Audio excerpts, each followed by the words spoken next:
Viewers எல்லாரும் எப்படி இருக்கீங்க? நான் உங்கள் டாக்டர் லக்ஷ்மண். இன்னைக்கு நம்ம எதை பத்தி பார்க்க போறோம்னா, கொலஸ்ட்ராலை குறைக்க உதவுகின்ற உணவுப் பொருட்கள் என்னென்ன, அதை பத்தி இன்னைக்குள்ள வீடியோல பார்க்க போறோம். அதுக்கு முன்னாடி கொலஸ்ட்ரால் என்னன்னு சொல்லிடுறீங்க. இன்னைக்கு பாத்தீங்கன்னா கொழுப்புனா உங்களுக்கு தெரியும் இல்லையா? கொழுப்புல பாத்தீங்கன்னா நல்ல கொழுப்பு கெட்ட கொழுப்பு உண்டு. நல்ல கொழுப்பு பிரச்சனை கிடையாதுங்க, கெட்ட கொழுப்புல தான் கொலஸ்ட்ரால் வருது. ஓகேவா? அது எல்டிஎல்னு சொல்லுவோம். அப்ப இந்த கொலஸ்ட்ரால் என்ன பண்ணுதுன்னா, அது வந்து பிளட்டோட கலந்துருது. அதுதாங்க பெரிய பிரச்சனை. இப்ப கொழுப்புக்கும் கொலஸ்ட்ரால் சொல்றதுக்கு என்ன வித்தியாசம் பார்க்கலாம். கொழுப்பு வந்து நம்ம பாடியில வந்து அடிப்போஸ் டிஷ்யூன்னு சொல்லுவாங்க, இல்லைன்னா வந்து சாதாரண அந்த வயிற்று பகுதிகள் அங்கெல்லாம் ஸ்டோர் ஆகுங்க. அதுதான் கொழுப்புன்னு சொல்கிறோம். அதை ஈஸியாக கூட கரைச்சிடலாம். ஓரளவு வந்து ஃபுட் டயட் எடுத்தாலும் வந்து சின்னதாட்டி எக்ஸசைஸ் பண்ண கூட கரைச்சிடலாம். ஆனால் அந்த கொலஸ்ட்ராலை கரைக்கத்தாங்க ரொம்ப பாடு. ஏன்னா கொலஸ்ட்ரால் வந்து பிளட்டோடு வந்து கலந்துருது இல்லையா? அப்போ அதை குறைச்சி கொண்டாடணும். அது மேலும் பிளட்டோடு கலக்காமல் பாதுகாக்கணும். அது ஒன்று. ஆனால் இதுக்கெல்லாம் பேசிக் வந்து கொழுப்பு தாங்க. இப்போ நம்ம வயிற்றுல சேரக்கூடிய கொழுப்பு தான். ஓகேவா? அதுதான் கொலஸ்ட்ரால் வந்து மாறி அப்புறம் வந்து பிளட்டு கூட சேருது. அப்போ நம்ம பேசிக்காக நம்ம உடம்புல கொழுப்பை கரைக்கிறதுக்கு ஸ்டெப்ஸ் எடுத்தாலே போதும், கொலஸ்ட்ரால் ஆட்டோமேட்டிக்காக போயிடும். இதை பற்றி கவலைப்பட வேண்டிய அவசியம் இல்லைங்க. கொலஸ்ட்ராலுக்கு செப்பரேட்டாக நம்ம வந்து பெரிய அளவு எக்ஸசைஸ்லாம் பண்ணுமானா பண்ண வேண்டாம். நம்ம ஃபேட்டுக்கான நான் இது வரைக்கும் பல வீடியோவில் சொல்லியிருக்கேன். அதை ஃபாலோ பண்ணாலே கொலஸ்ட்ராலும் குறைஞ்சிரும். இருந்தாலும் கொலஸ்ட்ரால் வந்து பெட்டில் ரொம்ப கலந்துட்டுனா அதுக்கு ஸ்பெசிஃபையான உணவுகளும் சாப்பிட வேண்டும். ஓகேவா? நான் முந்தைய வீடியோவில் சொன்ன கொழுப்பை கரைக்க உதவும் உணவுகள் ஓகே. ஆனால் இதுக்கு வந்து கொலஸ்ட்ராலுக்குன்னு ஸ்பெஷல் உணவுகள் இருக்குதுங்க. இதை கண்டிப்பாக நீங்கள் ஃபாலோ பண்ணாதான் பிளட்டில் ஏற்கனவே கலந்த கொலஸ்ட்ரால் இனிமேல் கொலஸ்ட்ரால் வந்து பெட்ல கலக்காம இருக்கும். அது என்னென்ன ஃபுட்னு பார்த்துடலாம். இப்போ வந்து ஒரு 3 வகையான ஃபுட்டு சொல்ல போறேன். ஃபர்ஸ்ட் 3 வகையான மீனை பத்தி சொல்லிடுறேன். அந்த மீன் என்னன்னு பார்த்தீங்கன்னா ஆயிலி ஃபிஷ்னு சொல்லுவாங்க. இங்கிலீஷ்ல ஆயிலி ஃபிஷ். இப்போ தமிழ்ல எடுத்துக்கிட்டா காணாங்குளத்தி மீன்லாம் இருக்குல்லாங்க, அந்த வகை. ஓகேவா? அது ஆயில் ஃபிஷ் தான். அந்த காணாங்குளத்தி மீனை சாப்பிட்டுக்கலாம்.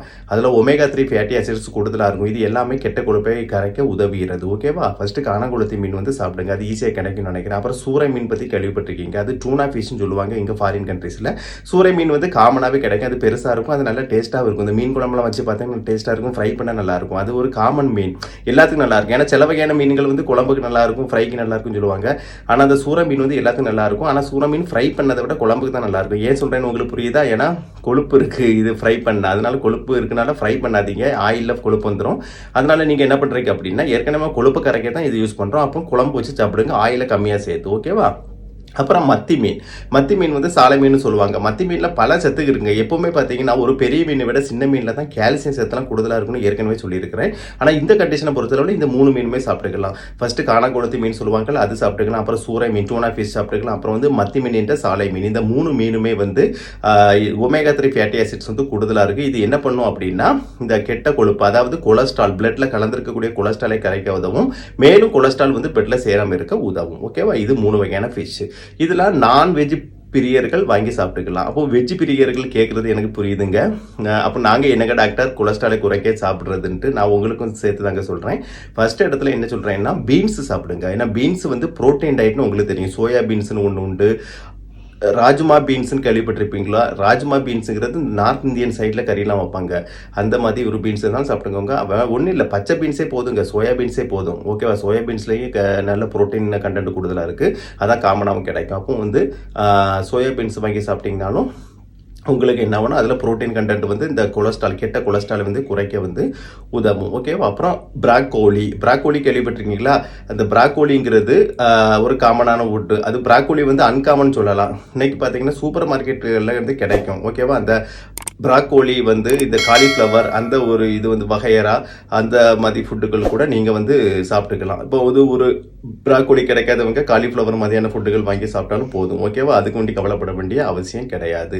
அப்போ பீன்ஸு, இது வந்து பிராக்கோலி, இந்த ரெண்டுமே வந்து பார்த்தீங்கன்னா நமக்கு வந்து கெட்ட கொலஸ்ட்ராலை குறைக்க உதவும். அது போக வகை இப்போ கீரை வகை உங்களுக்கு தெரியும், அயன் சத்து கூடுதலாக இருக்குது, அது காமனாக நல்லது. ஆனால் கொழுப்பை கரைக்க உதவும் ஒரே ஒரு கீரை தாங்க பசலைக்கீரைன்னு சொல்லுவாங்க. அந்த ஒரு பசலைக்கீரை வந்து கொழுப்பை வந்து கரைக்கிறதுல முக்கிய பங்கு ஆற்றுகிறது. அப்புறம் வந்து இந்த வெஜ் பிரியர்கள் ஒரு பீன்ஸ் சாப்பிட்டுக்கலாம், பிராக்கோலி இல்லைன்னா வந்து காலிஃப்ளவர், அந்த ரெண்டில் ஏதாவது ஒன்று சாப்பிட்டுக்கலாம். அப்புறம் பசலைக்கீரை, இந்த 3 வந்து வெஜ் பிரியர்கள் சாப்பிட்டுக்கலாம். ஓகேவா? சாப்பிட்டீங்கன்னா உங்களுக்கு கொழுப்புள்ள கொலஸ்ட்ரால் குறையும். மேலும் வந்து கொலஸ்ட்ரால் பிளட்ல சேராமல் இருக்கும். ஓகேவா? இந்த 2 தானா இல்லை. இப்போ வெஜ் பிரியர்களுக்கும் சொல்லியாச்சு, நான்வெஜ் பிரியர்களுக்கும் சொல்லியாச்சு. உங்கள் 2 பேர்த்துக்கும் சேர்த்து இன்னொரு ஃபுட்டுகளை சொல்கிறேன். காமன் ஃபுட்ஸ், நம்ம காமனாக சாப்பிடக்கூடிய அந்த ஃபுட்ஸுகளை சொல்கிறேன். அது என்னென்ன ஃபுட்டு பார்த்தீங்கன்னா, இது ஓட்ஸு. இப்போ ஓட்ஸை பற்றி நீங்கள் கேள்விப்பட்டிருக்கீங்க, பாடி ரிடக்ஷனுக்கு பயன்படுத்துவாங்க. ஏன்னா அதில் வந்து பார்த்தீங்கன்னா கார்போஹைட்ரேட் கண்டென்ட் வந்து அரிசி கூட கம்பேர் பண்ணும்போது கம்மியாக இருக்குன்னு சொல்லிட்டு ஓட்ஸ் வந்து பயன்படுத்துவாங்க. ஸோ இந்த ஓட்ஸ் சாப்பிட்டாலும் அதில் என்ன ஆகும் அப்படின்னா, அந்த கொழுப்பு அதாவது கொலஸ்ட்ரால் என்ற கொழுப்பு அந்த பிளட்ல கலந்துருக்கிற கொலஸ்ட்ரால் வந்து குறையுதுங்க. ஓட்ஸ் சாப்பிட்டாலும் அந்த ஒரு பயன் வந்து நமக்கு வந்து கிடைக்கும். அப்புறம் வந்து 2வது இடத்துல என்னன்னு பார்த்தீங்கன்னா, பருப்பு வகைகள். இப்போ வந்து பருப்புன்னு சொல்லி பார்த்தாச்சுன்னா, நம்ம பல விதங்கள்ல பயன்படுத்துவோம். இந்த சாம்பார் வைக்கிறது பயன்படுத்துவோம். அப்புறம் அடை தோசைன்னு சொல்லி கேள்விப்பட்டிருக்கீங்களா? அதுக்கெல்லாம் பருப்பு வந்து பயன்படுத்துவோம். ஸோ இந்த பருப்பு வச்சு செய்யக்கூடிய எந்த ஃபுட்டையும் சாப்பிடுங்க. ஆனா ஆயில் கன்டென்ட் அதிகம் இல்லாம சாப்பிடுங்க. இது சாப்பிட்டீங்கனாலும் அந்த பருப்பு வந்து கொலஸ்ட்ராலை வந்து கம்மி பண்ணுது. ஓகேவா? நான் ஏற்கனவே சொன்ன மாதிரி கொழுப்புங்கிறது வந்து கொலஸ்ட்ரால் பிளட்ல இருந்து கலந்துரும். ஏற்கனவே கலந்துருக்கக்கூடிய வந்து கொலஸ்ட்ராலும் குறையும். பிளஸ் புதுசா வந்து கொலஸ்ட்ரால் வந்து சேராது. இந்த 2களையும் வந்து இந்த பருப்பு வகைகள் வந்து பயன்படுத்துங்க. அப்புறம் 3வது வகை என்னன்னு பார்த்தீங்கன்னா, கூழ் பத்தி உங்களுக்கு தெரியும். முக்கியமா கம்பங்கூழ். கம்பு கேள்விப்பட்டிருக்கீங்களா? அது குளிர்ச்சி வேற. ஓகே, கேப்பக்கூழ் கம்பங்கூழ் 2 உண்டு. அதுல வந்து கம்புக்கூழ் வந்து நல்ல எஃபெக்ட் கூட்டினது. அதுல வந்து என்ன இருக்கு சொல்லி பார்த்தாச்சுன்னா, அது குளிர்ச்சியும் கூட. ஓகேவா? அதனால அது வந்து சாப்பிட்டுக்கலாம். இப்ப கம்பங்கூழ்ல வந்து நியாசின் கம்புல இருக்குங்க. அந்த நியாசின் என்ன பண்ணுது அப்படின்னா, பிளட்ல கலந்துருக்கக்கூடிய கொலஸ்ட்ரால் லெவல் வந்து குறைக்குது. மேலும் கொலஸ்ட்ரால் சேர விடாம அது வந்து ஸ்டாப் பண்ணுது. ஓகேவா? இவ்வளவு வேலை பண்ணுது. ஸோ அதனால அதையும் சாப்பிட்டுக்கலாம். ஸோ இந்த 3 வகையான ஃபுட் ஐட்டம்ஸ் அதையும் சாப்பிட்டுக்கலாம். இது வந்து வெஜ் நான்வெஜ் எல்லாருமே சாப்பிட்டுக்கலாம் இல்லையா? அப்ப நான் ஏற்கனவே சொன்ன மாதிரி 3 3 3 அதாவது 3 வகையான மீன்கள் ஃபர்ஸ்ட் சொன்னேன் இல்லையா? அப்புறம் 3 வகையான காய்கறிகள், அப்புறம் 3 வகையான காமன் ஃபுட்ஸ். இது வந்து எல்லாரும் சாப்பிட்டுக்கலாம். அது வந்து வெஜ்ஜோ நான்வெஜ்ஜோ எது வேணாலும் காமனா தான் சொல்லியிருக்கிறேன். அதை நீங்க சாப்பிட்டுக்கலாம். இது ஏன் இந்த ஸ்பெசிபிக் ஃபுட்னு பார்த்தீங்கன்னா, இன்னைக்கு பார்த்தீங்கன்னா பல பேர் எக்ஸசைஸ் பண்ணுவாங்க, எல்லா ஃபுட்டும் சாப்பிட்டு பார்த்தாலும் இந்த பிளட்ல உள்ள கொலஸ்ட்ரால் கம்மியா ஆகாதுங்க. அதனால தான் இன்னைக்கு இந்த வீடியோ போட்டேன். இப்போ இந்த ஃபுட்டுகளை நீங்க ஸ்பெஷலா சாப்பிட்டீங்கன்னா, பிளட்ல வந்து கொலஸ்ட்ரால் உள்ளவங்க சாப்பிட்டீங்கன்னா கண்டிப்பா குறையும், மேலும் சேராது. ஓகேவா? இது உங்களுக்கு பயனுள்ளதா இருக்கும்னு நினைக்கிறேன். ஸோ நான் சொன்னதை எல்லாம் ஃபாலோ பண்ணா ஆரோக்கியமாக வாழலாம். நீங்கள் மட்டும் ஆரோக்கியம் வாழ்த்த பார்த்தது எல்லாருக்கும் ஷேர் பண்ணீங்கன்னா அவர்களும் வாழ்வார்கள். அப்படி எல்லோரும் ஆரோக்கியமாக வாழ என்னுடைய வாழ்த்துக்கள்.